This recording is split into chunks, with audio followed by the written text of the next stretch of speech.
All right, let's try this again. Welcome back to the Phightins Final with your boy Matty B here on the Edge Phillies Sports. I'm sorry about the technical problem, folks, but yeah, it happens and we got to deal with it. But I'm back here on the program. It's great to be back. It's been a busy week for me, but I'm glad to be able to come at you on this very special night because we got a sweep. That's right. After the smoke delay of last night, and how crazy was that? Wildfires from Canada affecting southeastern Pennsylvania and beyond. It's wild to think of. But we were back at action tonight at the bank, and we were privy to an outstanding performance. Let's talk about right off the bat by Zach Wheeler, who went vintage Zach Wheeler again. 8 very strong innings, took the no hitter into the 8th inning, was unable to secure the no hitter, but then actually the Phillies kind of came apart in that inning and went down 2-1. But then Cody Clement, who's been a diamond in the rough, a pleasant surprise, insert your metaphor there.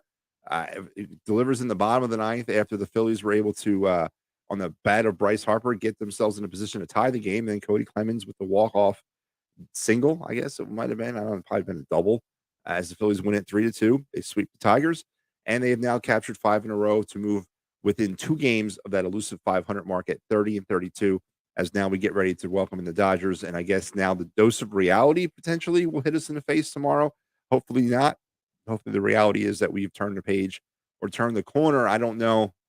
I'm not saying that right now, but let's enjoy this for what it is, and it's a series victory. It's a sweep, back-to-back series wins now for the Phillies, as now 5 in a row, as I mentioned already. And let's head into this action tonight. Let's talk some Phillies Tigers.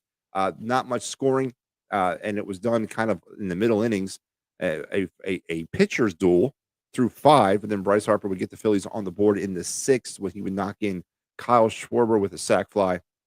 And then the Tigers, though, would tie things up in the 8th, as short as I mentioned, with this kind of weird Zach Wheeler with a no-hitter, got no run support, only the 1 run, takes a 1-0 lead into the 8th inning.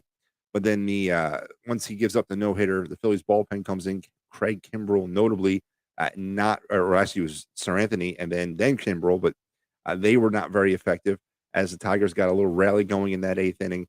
And it would culminate in the Tigers scoring a run to make it 1-1 on a short bunt single, which was a weird play where Sir Anthony fielded the bunt but had nowhere to throw it. And we'll talk about some Phillies defensive issues. 2 more errors tonight by the team, but that would score Mrazek, making it 1-1. And then in the 9th inning, Nick Maton off of Craig Kimbrell would make it 2-1, as Nick Maton continues to haunt this team, as he was really the only offense the Tigers had this entire series. Gave the Tigers that very, very quick, soon short-lived 2-1 lead in the 9th. But in the bottom of the 9th, Brandon Marsh would knock in Bryce Harper, who got it all started with that double. They would tie it at 2, and then Cody Clemens, the next batter, would knock in Trey Turner on, I guess I'm going to call it a double. I know it'll go down as a single, but I'm going to call it a double. 3-2 Phillies, and that is your final score. Offensive heroes tonight for the Phillies. Let's go to the man of the hour, Cody Clemens, 2 for 4 tonight. He had the RBI. Now batting .267 on the season. As I mentioned, a diamond in the rough, not really considered or thought to be a main contributor, but due to injury in that first base slot, has really filled in admirably. I know Derek Hall is nearing a return, but how do you take Cody Clemens out of your lineup at this point? I don't know if you can. I don't know if you can justify pulling him out of the lineup right now, but he was my offensive hero of the night, as he had the 2 for 4 stat line with that RBI. Other than that, as I mentioned, it was a pitcher's duel. The Tigers kept the Phillies at bay. Holton got the start, but then only lasted an inning due to an injury. And then Olsen came in and pitched 5 very solid innings, and Shreve pitched an inning, and Foley pitched an inning, and all combined, those 4 kept the Phillies pretty much at bay. They only gave up 3 hits throughout that time, but they did give up that 1 run. But it was nothing. Phillies really can't hang this on a offensive performance tonight. And coming off the game, the other night or last night being canceled, it was a little concerning that the team came out as flat as they did. Zach Wheeler, on the other hand, 7 1/3 dominant innings, one hit, one run. He walked one and struck out eight. Sir Anthony comes in and pitches a very shaky half inning. And then Craig Kimbrell gets credited with the win as he pitched a very shaky one inning, gave up two hits to give up that run, and walked two and struck out one. And there you have the Phillies with the 3-2 victory over the Detroit Tigers, securing the series sweep, securing now their 30th win of the season as they're creeping ever so closer to that elusive 500 mark at 30-32. Uh, and I guess I'm torn with this. It is the Detroit Tigers, it is the Tigers for God's sakes, and they're a god awful ball club. And the Phillies over the last two games against them only managed to score 4 runs. And um, is that concerning anybody else heading into a series against the Los Angeles Dodgers, who last time out against the Phillies made the Phillies look stupid, foolish? Freddie Freeman and Mookie Betts are coming back. They're coming to town, and is this something that we're excited about? But then we're going to be singing a whole new tune on Sunday. I mean, I don't know, and I guess time will tell, and you have to kind of play these games to figure that out. But a win is a win is a win, and I'll take that. But you know, 30-32 now as we get ready to face the Dodgers in a 3-game set, which will begin tomorrow at Citizen Bank Park as the Phillies. We're supposed to have today off, but of course, because of the weird, wonky wildfires in Canada, had last night off, and now they're back at it tonight. Um, let's go to Matty B's stat sheet before we take a look around Major League Baseball, because I want to talk about a couple stat lines tonight. I mentioned 2 more errors for the Phillies, 31 now on the season. Not a good stat right now. They are committing way too many errors. It's been a problem recently. It wasn't a problem when the season began, but it's been a problem recently as it's rearing its ugly head. They're almost up to about a half an error a game, which I don't like to hear or see.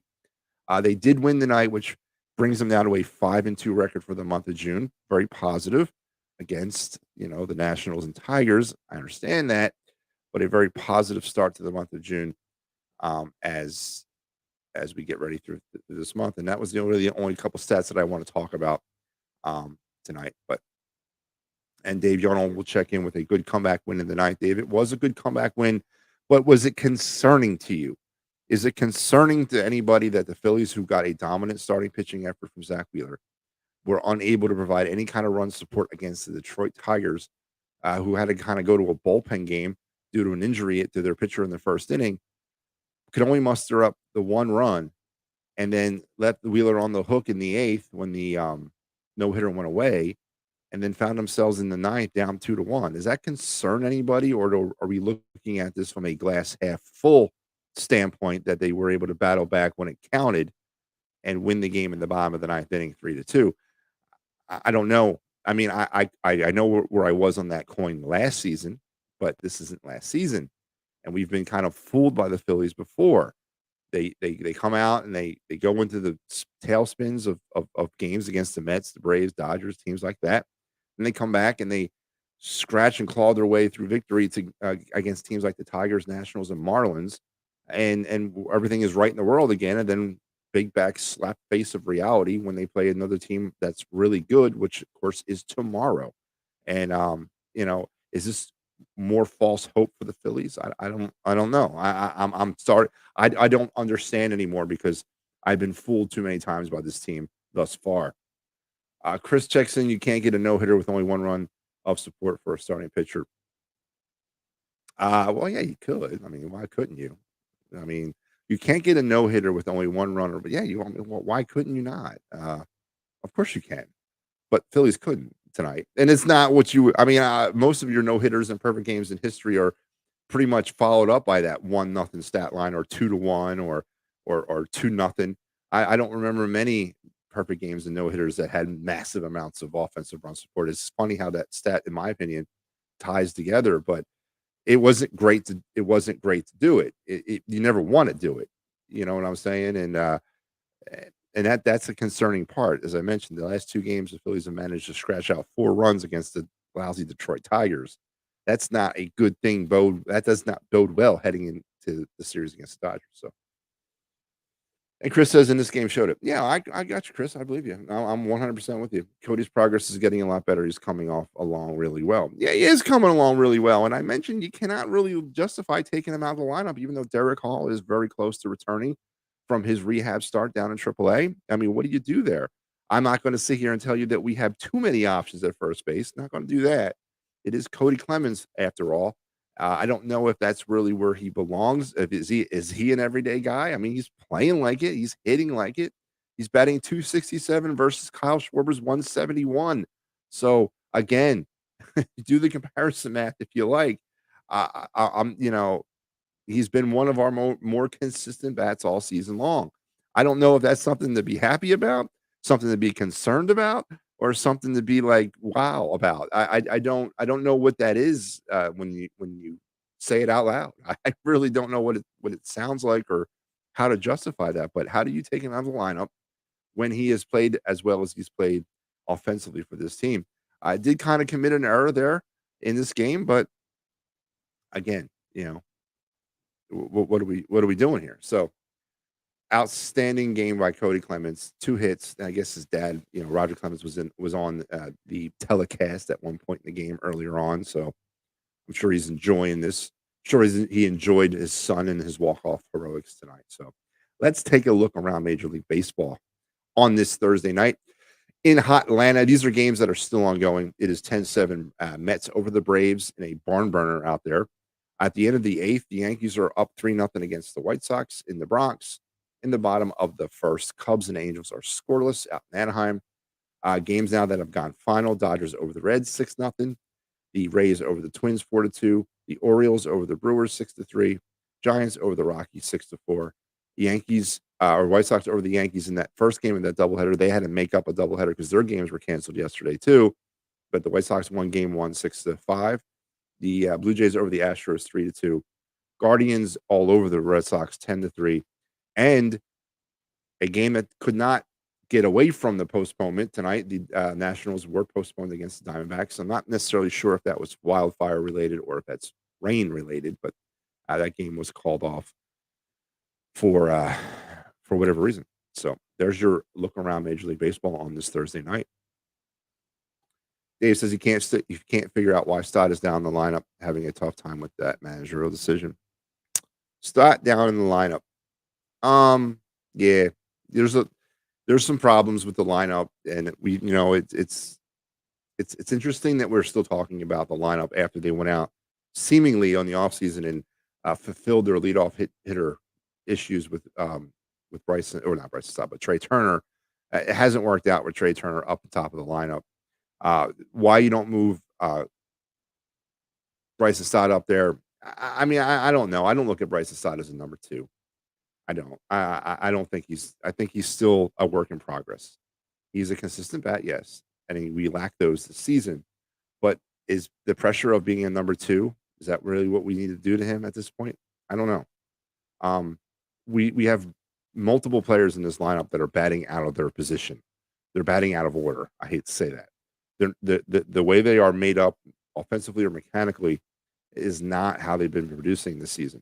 And I could start with the very top of the lineup. Kyle Schwarber's back in that slot at number 1. God, why? Why are we placating to this man?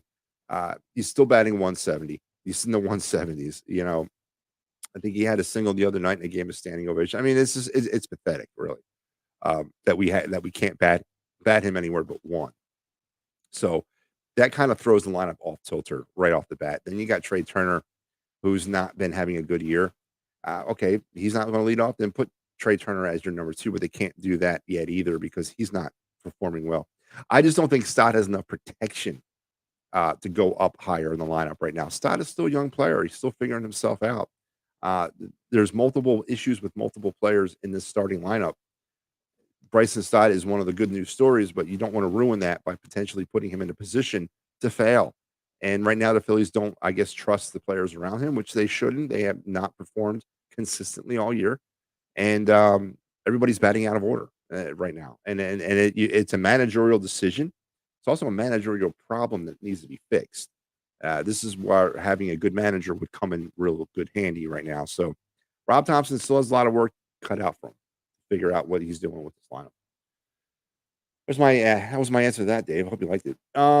Tomorrow, as I mentioned, the Dodgers are in. They will start a 3-game set, 7:05 first pitch. Michael Grove going for the Dodgers, and he'll be opposed by the resurgent Ranger Suarez, as Ranger looks to continue to build on some real positive outings his last few times out.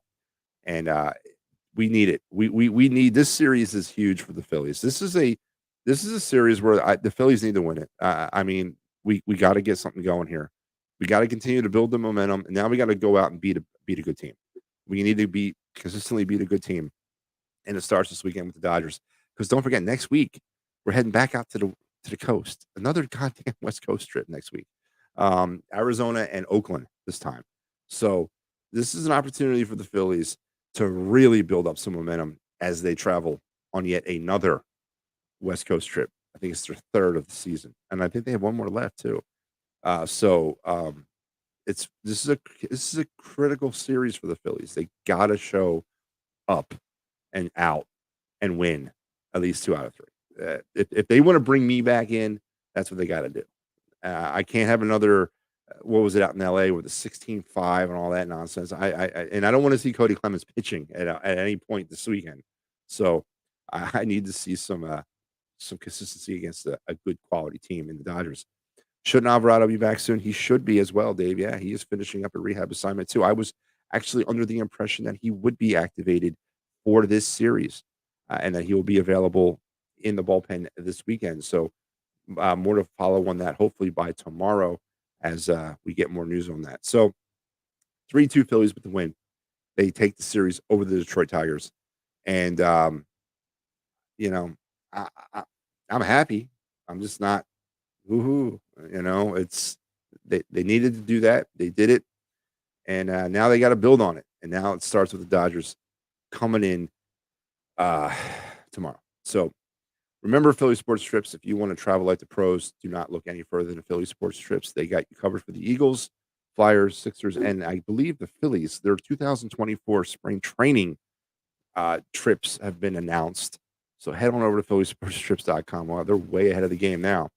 And see everything else they have to offer and book your seats today. If you have workman's compensation, motor vehicle accident, personal injury, or criminal law questions, comments, or concerns, Dave Cherry at 610-565-0300 is the man to call. And if you're looking for those hard-to-find sports, concert, or theater tickets, look no further than Sherry's Ticket Town at www.sherrystickets.com. Family owned and operated since 1946. Save an additional 10% with the promo code of EOP10. No hidden fees and absolutely great prices. Head on down to Dolan's down there in 24 East Sellers Ave, Ridley Park for Quizzo Music, great times, memorabilia giveaways, and you never know who might step through the front door at Dolan's at any moment in time. That is going to wrap me tonight, folks, and I want to thank you. I will be back, I believe, tomorrow night, actually. I'm pulling duty tomorrow night for the Dodgers as well, so you'll be seeing me here probably in about 24 hours. I'll be marking time too. So until we talk again, go Phillies. And what am I missing here? Oh, yeah. Mr. Callis.